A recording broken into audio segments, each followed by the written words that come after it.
গণেশ চতুর্থী উপলক্ষে বানাবো হলো খিচুড়ি। কিন্তু খিচুড়িটা বানানোর আগে আমি বলি, আমি সবসময় আমার গাছে কিছু ধরলে আমি সবার কাছে এটা শেয়ার করি সবার সাথে। এটা আমার গাছের চাল কুমড়ো। যদিও এই চাল কুমড়োটা সব নতুনদের জন্য বলছি, যারা নতুন রাঁধুনি তাদের জন্য বলছি। চাল কুমড়োটা আমি এখন ধরতে পারছি, নাহলে এটা ধরতে পারা যায় না। এখানে একটু শুং শুং শুং শুং থাকে, নামানোর সময়ই নামাতে পারি না, খুব কষ্ট হয় নামাতে। নামানোর সময় আমি এরকম কোনো কাপড়, সুতির কাপড় নিয়ে ধরে তারপরে এরকম নামাতে লাগে। তাই আমি তাদের জন্য বলছি, এটা কাটতে গেলে তো হাতে শুং বিঁধে যাবে। নতুন চাল কুমড়ো এরকম নামিয়ে যদি কেউ কাটে, তাহলে কাটার আগে এটাকে এরকম করে, এটাকে সাদা সাদা পড়ে থাকে আমার, এরকম শুং থাকে, এগুলোকে এরকম করে করে ভালো করে করে মুছে নিয়েছি। আমি আগেই মুছে নিয়েছি, শুধু এটা সবার জন্য বলে দিচ্ছি। এটা এরকম করে মুছে নিতে, ভালো করে মুছে নিয়ে, এটা এরকম এখন সবুজ হয়ে গেছে না, এরকম ভালো করে মুছে নিয়েছি। মুছে নিয়ে তারপরেই আমি ধরতে পারছি, নাহলে এটা ধরা যেত না। এখানে শুং শুং শুং শুং থাকে, হাতে কোথায় বেঁধে যায় দেখাও যায় না, খুব ব্যথা হয় পরে। এটাকে এরকম করে আমি পুরো পরিষ্কার করে নিয়েছি। তারপর এখন এটাকে আমি কাটবো, কেটে তারপর আমি খিচুড়িতে দেব, রান্না করবো, তরকারিও রান্নাবো, খিচুড়িতেও দেব। কিন্তু এটাকে এখন কাটবো, কেটে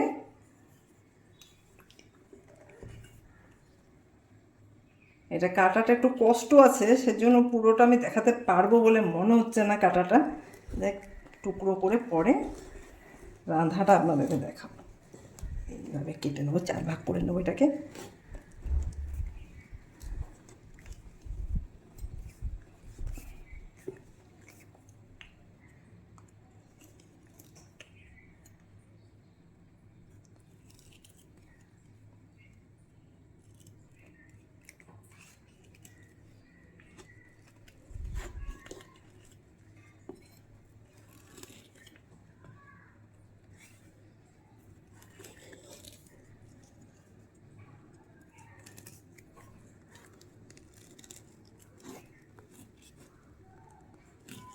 মানুষে বলে মেয়েরা চাল কুমড়ো কাটতে পারে না, কিন্তু উপায় নেই, আমার ঘরে আমি নিজেই কেটে ফেলি।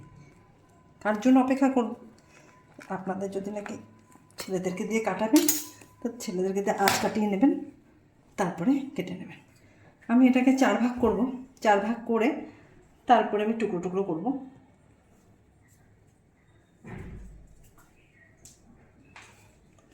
তো কাটাটা আমি এতখানি দেখালাম, তারপরে আমি টুকরো করে পরে ফিরে আসবো।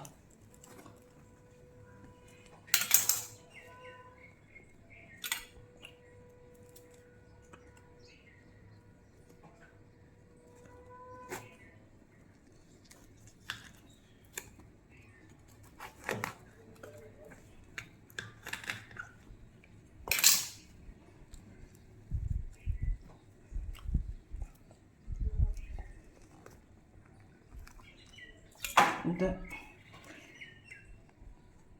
একদম কোনো গাছের ঠাসা চাল কুমড়োটা।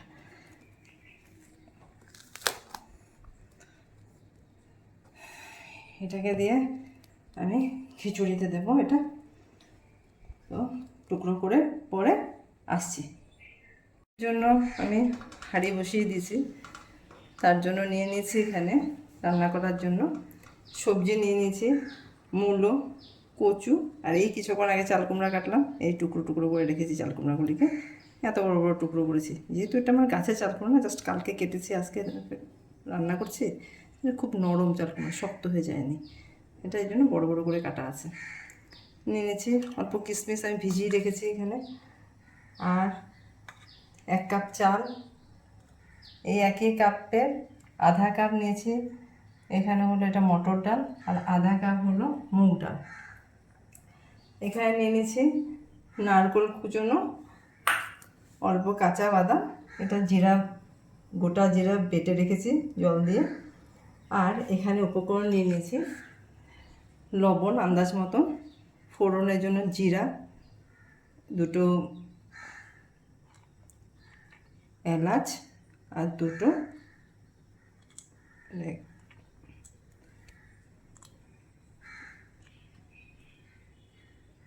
ক্লোভ, হলুদ, লঙ্কার গুঁড়া, এটা হলো ধনিয়া পাউডার, আর এটা হলো কিচেন কিং। আর সরষের তেলে আমি রাঁধবো। সরষের তেলটা একটু বেশি লাগবে, যেহেতু আমি এখানে ঘি দিয়ে কিছু বিশেষ ব্যবহার করব না। আর নিয়ে নিয়েছি 2টো তেজপাতা।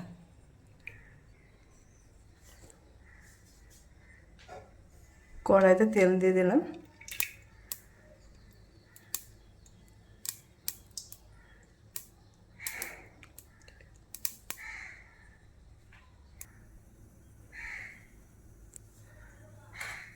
তেলটা গরম হয়ে যায়,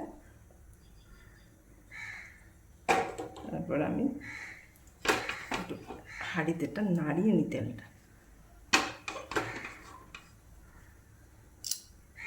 এবারে আমি একে একে এটার মধ্যে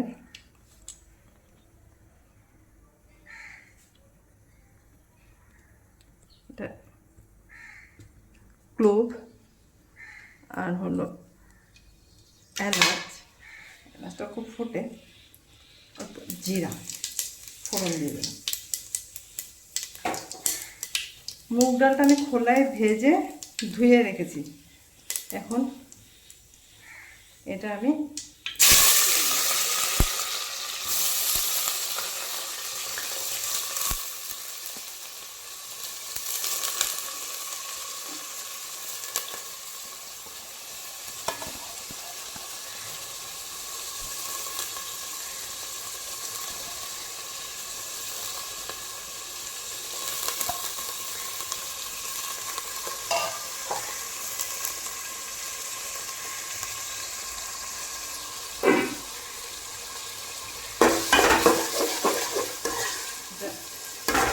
ফুলে দিয়ে রাঁধতে হবে। নাড়াচাড়া করে এখানে এবারে মটর ডালটাও দিয়ে দিচ্ছি।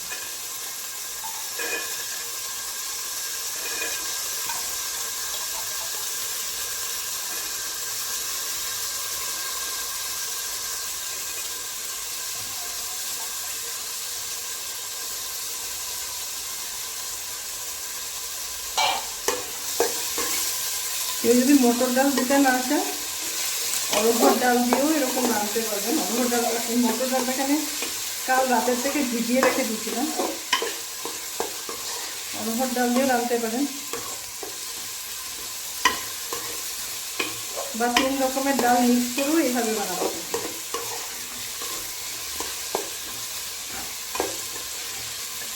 এখন আমি এতে স্বাদ মতো লবণটা দিয়ে দেবেন। লবণ দিয়ে দিচ্ছি, হলুদ দিচ্ছি,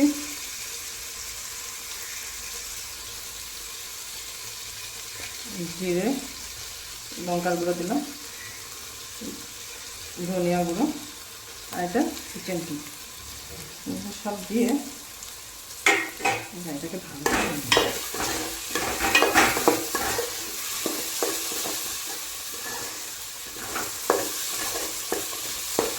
এই সময়টাতে আমি আলগা করে এই নারকেলগুলোকে ভাজলাম না। নারকেলগুলো আমি এখানে দিয়ে দিচ্ছি, একবারে নারকেলও দিয়ে দিচ্ছি। কাঁচা বাদাম রেখেছি, কাঁচা বাদামটাকে আমি একসাথেই দিয়ে দিচ্ছি। এখানে আমি ভাজতে ভাজতে এটা ভাজা হয়ে যাবে।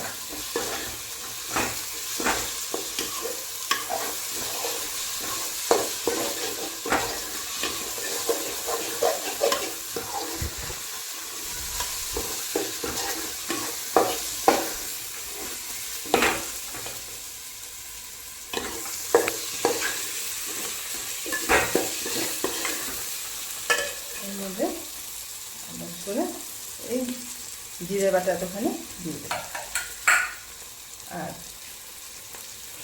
তেজপাতা দুটো দিয়ে। এটা আমি এখন ভাজতে থাকবো বেশ কিছুক্ষণ। একটু ভালো ভালো করে ভেজে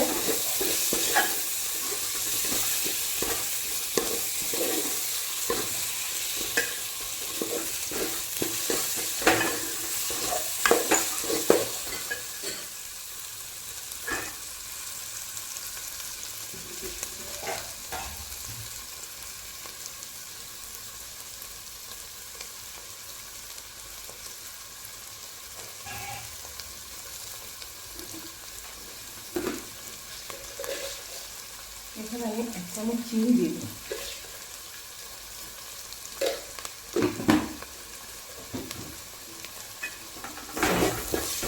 এখন নাড়তে থাকবে।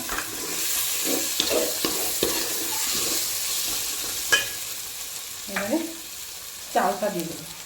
চালটা আমি ধুয়ে জল ঝরিয়ে রেখে দিয়েছিলাম। যদি আপনারা ভোগ চাল দিয়ে রাঁধেন তবে চালটা ধুয়ে সঙ্গে সঙ্গে জল ঝরিয়ে রেখে দেবেন।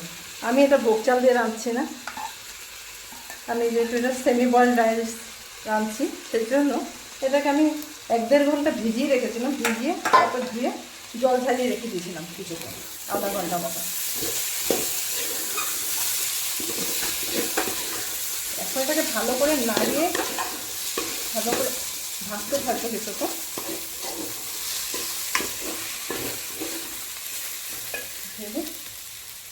এখন এখানে আমি সব সবজিগুলি দিচ্ছি। হ্যাঁ, মূলো দিলাম, চাল কুমড়ো আর কচু সব আমি একসাথে দিয়ে ভালো করে এবার নাড়তে থাকবো।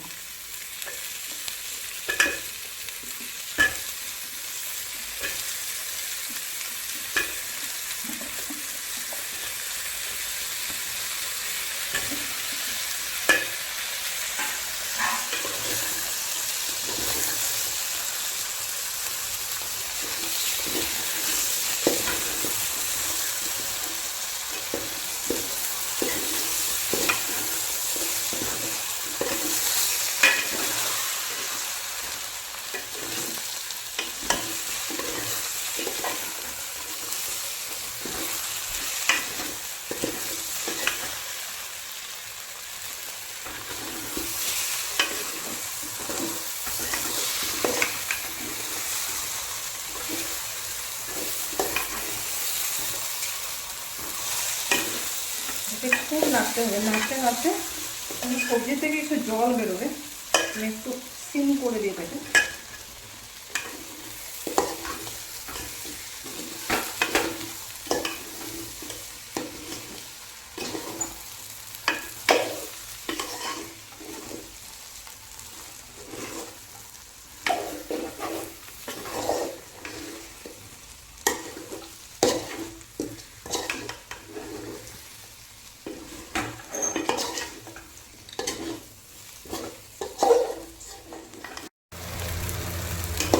এটাকে নাড়তে নাড়তে এখন চালটাও ভাজা ভাজা হয়ে আসছে, ডালটা তো ভাজা ভাজা হয়েছে। এমতো অবস্থায় আমি কিশমিশগুলিকে ভিজিয়ে রেখেছিলাম, এই কিশমিশগুলিকে দিয়ে দিচ্ছি।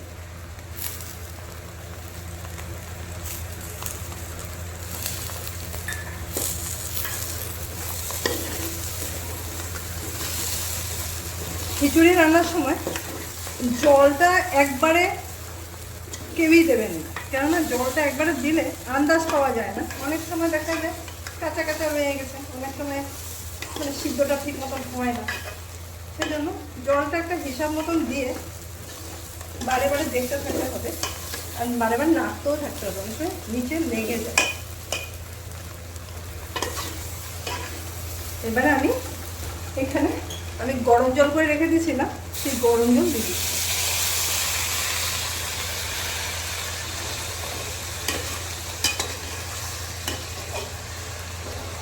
আর কেউ যদি খিচুড়ি শুকনো খায় আর কেউ খিচুড়ি আবার একটু ঢেলা খায়, তো যারা যেভাবে খায় সেভাবেই, কিন্তু জলটা একবারে মোটেও আন্দাজ করা যায় না, কেন অনেক সময় চাল কিছু চাল নতুন থাকলে পরে পট করে শুষে নেয়, লেগে যায়, সেজন্য বারবার নাড়তেও থাকতে হয় দেখে দেখে।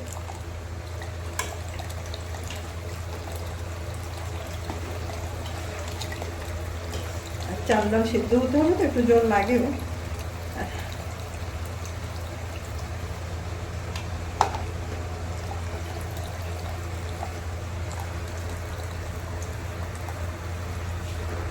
এখানে পুরো 1 কেটলি গরম জল দিয়ে দিয়েছি। এবারে আমি এটাকে মিডিয়াম আঁচে ঢাকা দিয়ে রেখে দেবো, আর মাঝে মাঝে দেখবো।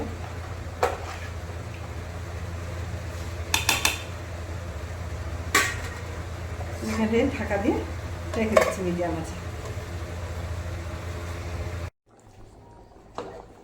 আমি আবার দেখে নিচ্ছি কতখানি হলো, কিন্তু আমি একদম সিমে দিয়ে বানাচ্ছি। আমার লেগে যায় এরকম বানাতে অনেকক্ষণ সময়, কিন্তু সবজি না সব সুসিদ্ধ হয়ে যাবে, ডাল চাল এমনি সব সুসিদ্ধ হয়ে যাবে। এটাকে মাঝে মাঝে এরকম নেড়ে নেড়ে দেখতে হবে। আর তার সঙ্গে আমি এখন একটু আদা কুচিয়েছি, আর যে আদা নেই আদাটা কুচিয়ে দিচ্ছি। আদা দিলে একটা ঝাঁঝ আসবে, স্মেল আসবে। আদাটা ইচ্ছা করলে জিরার সাথেও আদা বেটে দেওয়া যায়, বা সব যখন দিয়ে ভাজতে থাকি সে সময় দেওয়া যায়। আমি এটা পরে দিচ্ছি, ঝাঁঝটা একটু বেশি আসবে। আদার একটা ঝাঁঝ থাকে, ভালো লাগে খিচুড়িতে দিলে। একটু আদাটা একটু বেশি করে দিলেই ভালো।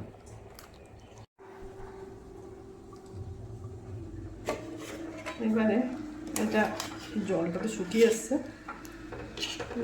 এগুলো সিদ্ধ হয়ে গেছে, সবজিও সিদ্ধ হয়ে গেছে। আমি এটা দেখিয়ে দিচ্ছি, সবজি সিদ্ধ হয়ে গেছে, একদম ঢুকে যাচ্ছে। এখানে চাল কুমড়ো সবজি সব সিদ্ধ হয়ে গেছে, চালও সিদ্ধ হয়ে গেছে। এবার এটাকে আমি অফ করে 10 মিনিটের মতো আমি ঢাকা দিয়ে রেখে দেব।